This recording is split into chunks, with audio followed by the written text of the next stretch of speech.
Katalis revolusi itu adalah upaya-upaya untuk mempercepat proses revolusi. Revolusi itu diartikan sebagai sebuah perubahan secara menyeluruh. Perubahan kemana yang akan dibawa? Itu yang akan jadi pertanyaan besar. Lalu subtema berikutnya itu merombak paradigma mahasiswa. Lagi-lagi saya tekankan bahwa saya tidak punya kewenangan sedikit pun untuk merombak paradigma teman-teman. Jadi di sini hanya sekedar ingin mengajak kawan-kawan semua membongkar paradigma yang semestinya dimiliki oleh seorang mahasiswa. Oke, next.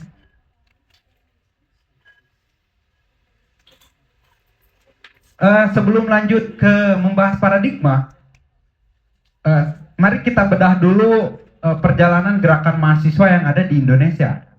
Saya nggak spesifik bahas dulu Masisir nih, karena kebetulan tadi udah disampaikan sama Ustadz Lubab. Saya spesifik berbicara terkait perjalanan pergerakan mahasiswa di Indonesia. Kurang lebih saya membagi ke 5 periode. Periode pertama itu ada periode pra-kemerdekaan. Yang kedua itu ada periode revolusi atau eranya kemerdekaan. Kemudian ada era Orde Lama. Kemudian era Orde Baru, kemudian pasca reformasi. Next. Nah, di prakemerdekaan, gerakan mahasiswa sudah jauh-jauh hari diinisiasi dan menjadi motor geraknya para kaum muda. Di tahun 1908 itu didirikan Budi Utomo. Budi Utomo itu bukan nama ya, bukan nama seseorang, tapi nama organisasi. Nah, Budi Utomo itu hadir dari kelompok-kelompok intelektual yang menempuh jenjang pendidikan. Fungsi hadirnya dari Budi Utomo ini untuk membangun nilai nasionalisme dan kebangsaan. Karena kebetulan kala itu organisasi dagang yang namanya VOC itu melakukan penindasan dan kerja-kerja paksa terhadap masyarakat pribumi. Maka melalui organisasi Budi Utomo ini diinisiasilah gerakan nasionalisme dan peduli terhadap hak-hak masyarakat pribumi kala itu. Kemudian lanjut di tahun berikutnya ada Perhimpunan Indonesia di 1922. Ini juga sama, berangkat dari rasa nasionalisme. Nah, kenapa selalu berujung pada nasionalisme? Karena waktu itu kami di PII menyebutnya ada yang namanya pendidikan warisan Belanda. Pendidikan warisan Belanda ini salah satunya adalah meredam rasa percaya diri masyarakat pribumi. Jadi gimana caranya? Masyarakat pribumi itu nggak punya keberanian, sehingga VOC itu bebas melakukan eksploitasi terhadap masyarakat pribumi. Nah, Perhimpunan Indonesia juga hadir kala itu untuk menginisiasi gerakan revolusi, gerakan kemerdekaan demi menunjang hak-hak dan kebebasan dari masyarakat pribumi atau masyarakat Indonesia kala itu. Kemudian lanjut di 1926 ada Perhimpunan Pelajar-Pelajar Indonesia atau PPPI. Ini juga masih follow up lanjutan. Hadirnya PPPI ini adalah didorong oleh kekecewaan karena Perhimpunan Indonesia kekuatannya udah mulai meredup kala itu. Power untuk menggoncang kekuasaan atau kolonialisme Belanda kala itu mulai meredup. Maka beberapa elemen cendekiawan diinisiasi oleh Bung Hatta waktu itu mendirikan Perhimpunan Pelajar-Pelajar Indonesia. Nah, gunanya sama, mendorong kemerdekaan Republik Indonesia. Sampai di tahun 1928 itu ada kelompok studi Indonesia yang menginisiasi hadirnya Sumpah Pemuda. Nah, Sumpah Pemuda dijadikan sebagai simbol nasionalisme. Ngomongin isinya teman-teman juga pasti paham lah ya. Nah, Sumpah Pemuda itu dihadirkan sebagai upaya untuk mempersatukan beberapa elemen kala itu. Karena dengan terpecahnya masyarakat Indonesia, itu akan mempermudah kekuasaan kolonial melakukan eksploitasi dan pemecah belahan masyarakat pribumi kala itu. Terus lanjut.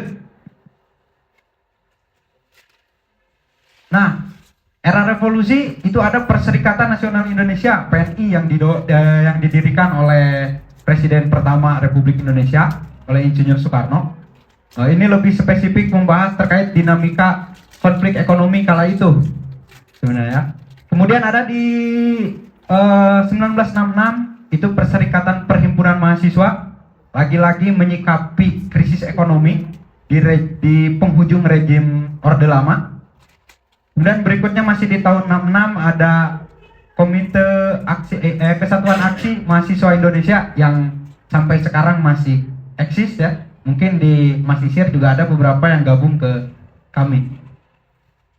Kemudian ada Angkatan 66. Angkatan 66 ini saya rangkum sebagai satu gerakan mahasiswa besar-besaran yang sampai secara tidak langsung mendorong adanya kudeta militer oleh siapa? Oleh Soeharto ya. Maka 6566 itu jadi awal berdirinya rejim otoritarian di Indonesia ya. Terus lanjut.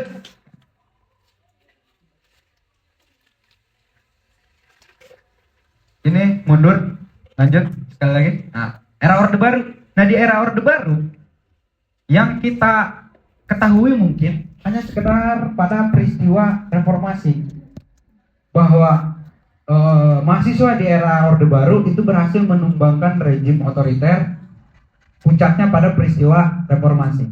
Cuman yang perlu diketahui bahwa gejolak reformasi itu tidak terjadi pada rentang waktu seminggu atau 2 minggu atau 1 bulan, tapi itu dipupuk sudah jauh-jauh hari, mulai dari tahun 1974 ketika hadirnya kelakuan bobrok pejabat, korupsi, kolusi dan nepotisme.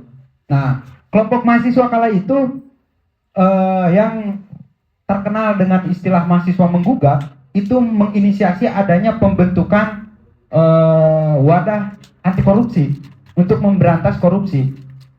Ini salah satu capaian dan prestasi yang dicapai oleh gerakan mahasiswa kala itu, yaitu menciptakan wadah pemberantas korupsi. 1977 sampai 1978 gejolaknya masih sama. Ini menyikapi lanjutan dari peristiwa Malari ya, banyaknya pelanggaran HAM dan sebagainya, itu menginisiasi adanya gerakan mahasiswa besar-besaran. Kemudian di 1990-an ini udah menginjak masa krisis sebetulnya, sebelum nanti puncak krisis di 1998 sampai ke 2000 ya. Nah, lagi-lagi gerakan mahasiswa itu menginisiasi adanya perubahan besar-besaran sampai terjadilah adanya reformasi di 1998 dengan turunnya rejim Soeharto. Kemudian pasca reformasi, next. Nah, di tahun 2007 itu ada gerakan besar-besaran oleh kelompok mahasiswa yang mengkritisi kebijakan di rejim SBY awal. Kemudian 2014 masih sama menyikapi kenaikan harga BBM dan sebagainya. Lalu di 2019 ada reformasi di korupsi, itu menyikapi persoalan ketidakmemihakan konstitusi yang dicanangkan oleh pemerintah terhadap masyarakat. Kemudian ada Omnibus Law juga, ini masih seputar konstitusi.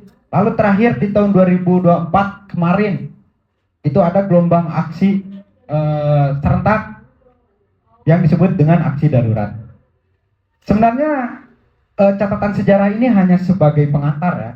Yang ingin jadi penekanan adalah bahwa dari prakemerdekaan, mahasiswa selalu menjadi motor utama dan motor gerak dalam setiap perubahan. Capaiannya ada yang mencapai kemerdekaan, meruntuhkan rejim, merubah kebijakan, dan mengintervensi kekuasaan-kekuasaan oleh elit politik di Indonesia. Terus lanjut. Nah, tadi kan bahas terkait capaian-capaian besar yang diinisiasi oleh gerakan mahasiswa. Nah, sebenarnya kenapa sih harus ada sebuah perubahan dan mesti diinisiasi oleh kelompok mahasiswa? Apakah teman-teman mahasiswa juga mesti untuk melakukan perubahan atau revolusi? Itu kan menjadi tantangan besar hari ini ya. Bahkan tadi di perbincangan sebelumnya sering disinggung, sering terdengar narasi-narasi pesimis bahwa hari ini kita mengalami kemunduran, hari ini kita mengalami stagnasi, hari ini kita gak berkembang dan sebagainya. Itu cukup, buat saya itu cukup menarik. Dan hal itu terjadi bukan hanya di Masisir sebetulnya. Di masyarakat Indonesia pun hari ini, dilema mahasiswa itu selalu seperti itu. Bahwa kita mengalami penurunan, kenapa saya nggak hidup di era 98 yang bisa mencapai perubahan dan sebagainya. Nah, kurang lebih saya merangkum beberapa permasalahan gerakan mahasiswa hari ini yang sebenarnya ini nggak menyeluruh ya. Mungkin teman-teman mahasiswa punya permasalahan lain yang itu lebih kompleks. Yang pertama, saya menggarisbawahi adanya disrupsi teknologi informasi. Beberapa hari yang lalu itu dibahas juga di diskusinya teman-teman wawasan tentang disrupsi teknologi informasi. Kenapa disrupsi teknologi informasi itu bisa mendisrupsi orientasi gerakan mahasiswa? Karena memang disrupsi teknologi ini itu mengikis karakter dan cara berpikir. Nah, dengan adanya disrupsi teknologi informasi itu mempercepat arus informasi.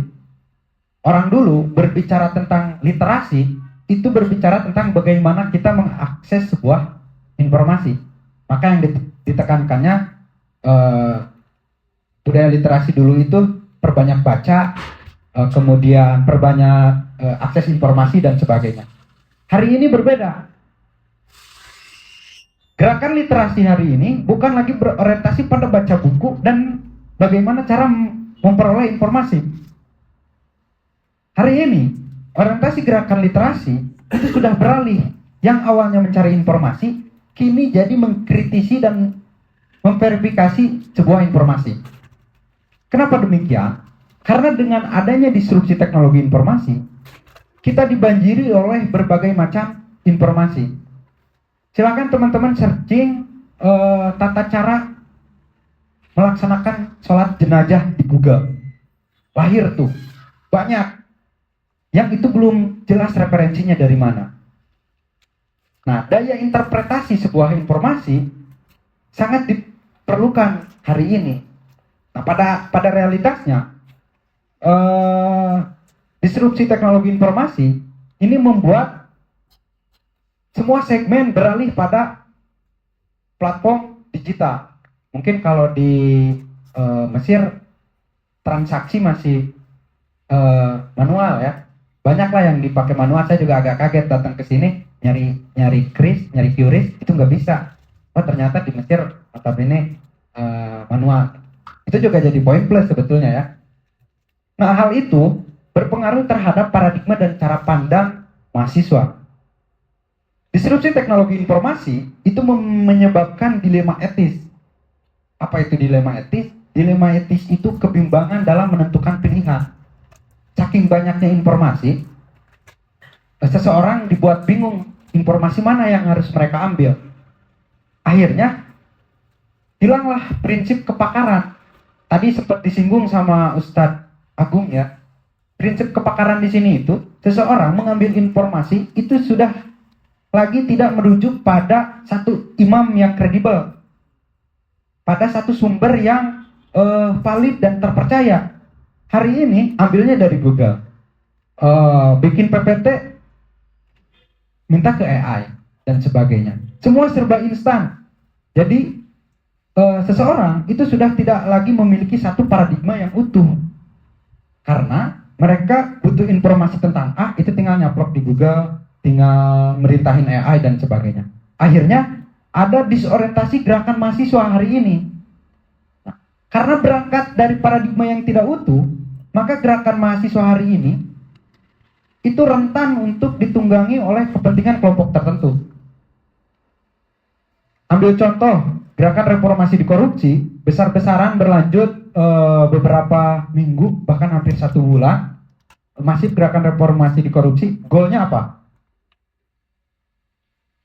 Selain dari kerusuhan dan pelanggaran-pelanggaran HAM yang terjadi kala aksi, itu tidak ada goal yang fundamental. RUU-nya tetap lancar. Pengkerdilan terhadap KPK juga tetap berlangsung. Berikutnya di aksi Omnibus Law, gelombang massa besar terjadi, tapi nggak ada goal sama sekali.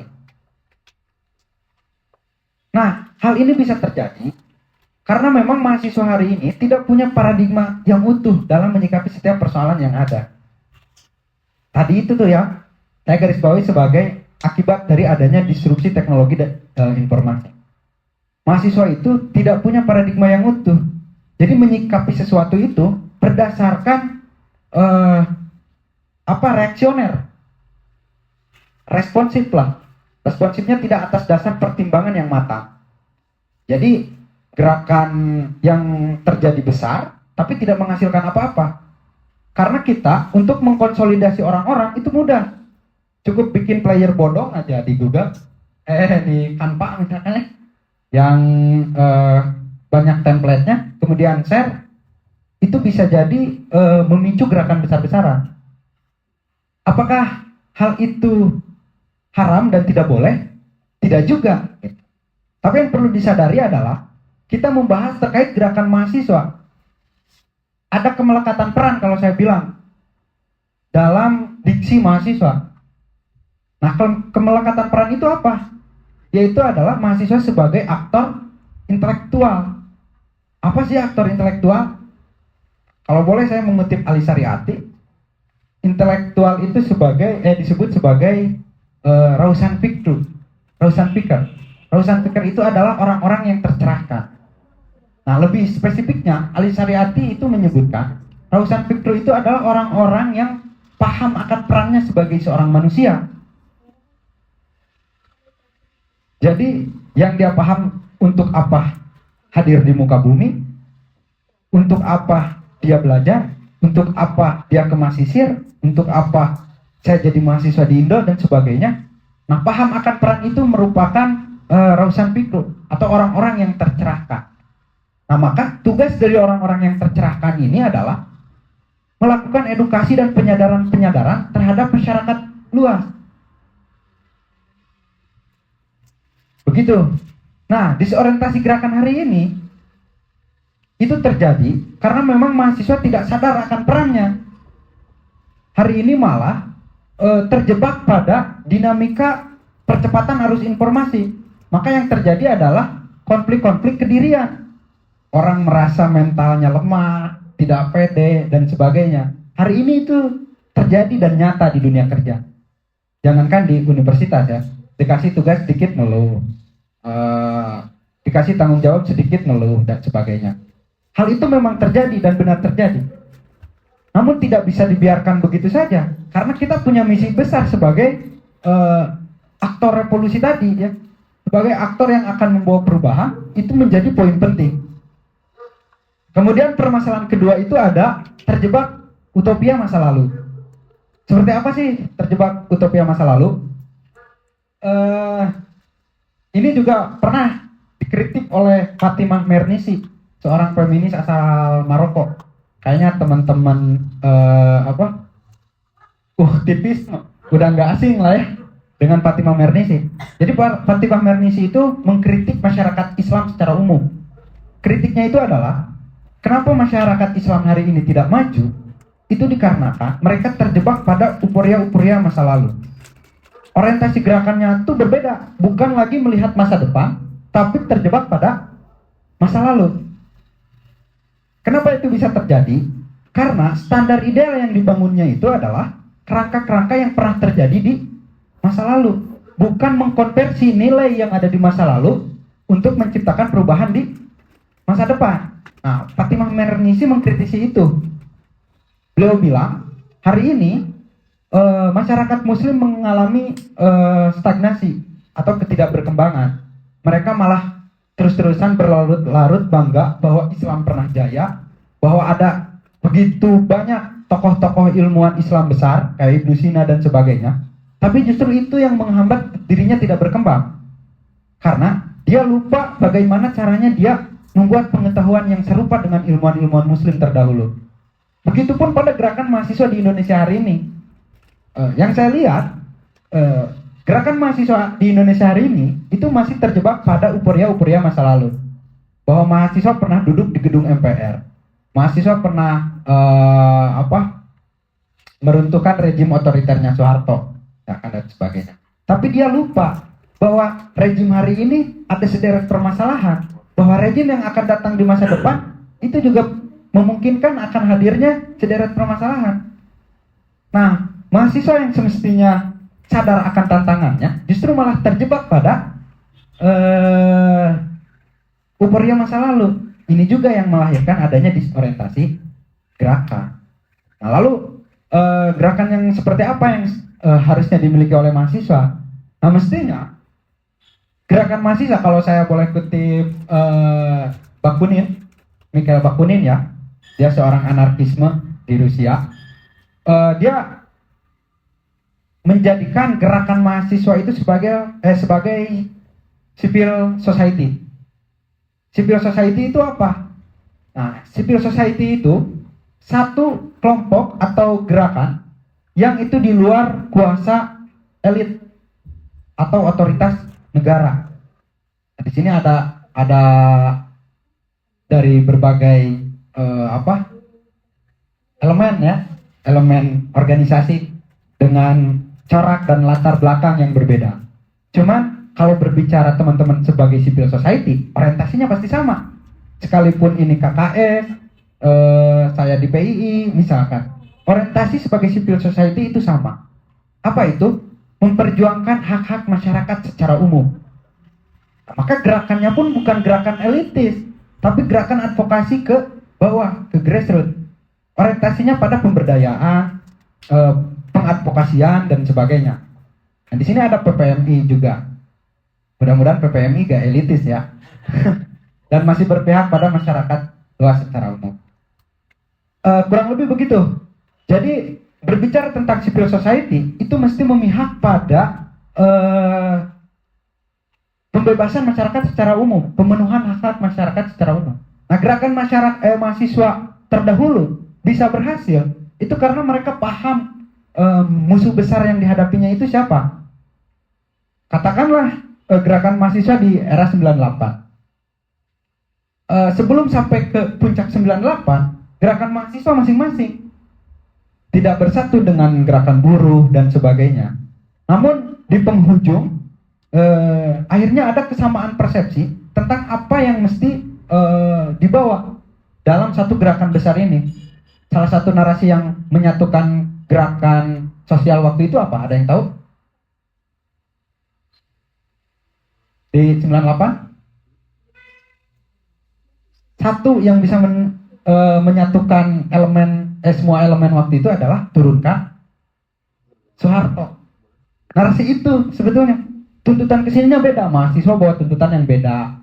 Kemudian gerakan buruh bawa tuntutan yang berbeda. Gerakan tani bawa tuntutan yang berbeda. Cuman ada narasi itu, satu, turunkan Soeharto, yang akhirnya semua elemen bersatu untuk menduduki MPR waktu itu. Ya. Cuman yang jadi catatan, ya banyak catatannya juga ya di gerakan reformasi itu nggak disiapkan secara matang konsep yang akan menggantikannya. Akhirnya ada beberapa aktor yang main lah. Maka pasca reformasi itu tidak utuh juga, dan akhirnya sekarang kurang lebih sekitar 25 tahun reformasi menurun gitu, bukan malah semakin meningkat, semakin baik gitu. Karena memang dari awal hadirnya reformasi itu nggak utuh dan nggak sempurna. Itu menurut kritikan saya, nggak tahu kalau menurut yang lain.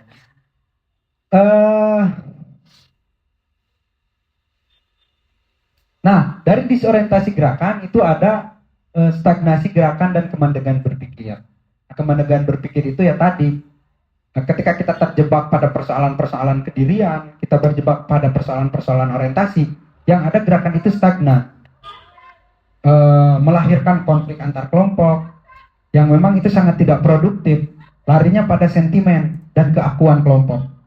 Nah, ini menyebabkan stagnasi gerakan, tidak berkembangnya satu gerakan. Terus selanjutnya bagaimana? Nah, lalu bagaimana semestinya peran mahasiswa hari ini? Nah, lagi-lagi saya mengembalikan pada peran kita sebagai civil society, karena diksi yang dibawa itu adalah diksi mahasiswa.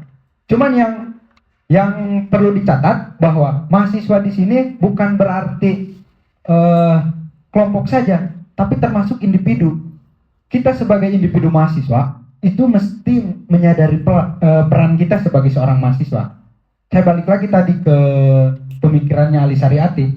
Beliau bilang bahwa seorang mahasiswa atau seorang intelektual itu adalah orang-orang yang tercerahkan.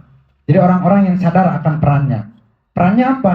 Perannya adalah membumikan nilai-nilai keadilan, kalau kata Ali Syariati, dan kebebasan. Maka gerakan itu juga melahirkan gerakan revolusi Iran, ya, Islam Iran di tahun 79. Begitu. Nah, terkait pada peran mahasiswa hari ini, saya nggak bisa menyamakan peran mahasiswa di Masisir dengan peran mahasiswa di Indo. Mungkin tantangan dan persoalannya pun akan berbeda. Nah, maka dari itu selebihnya ini adalah interpretasi kita semua, interpretasi teman-teman. Saya tidak bisa mendikte karena tidak tahu situasi di Masisir. Selebihnya mungkin nanti akan diperlengkap oleh dialog-dialog yang lain. Mungkin itu yang dapat saya sampaikan. Terima kasih. Wassalamualaikum warahmatullahi wabarakatuh.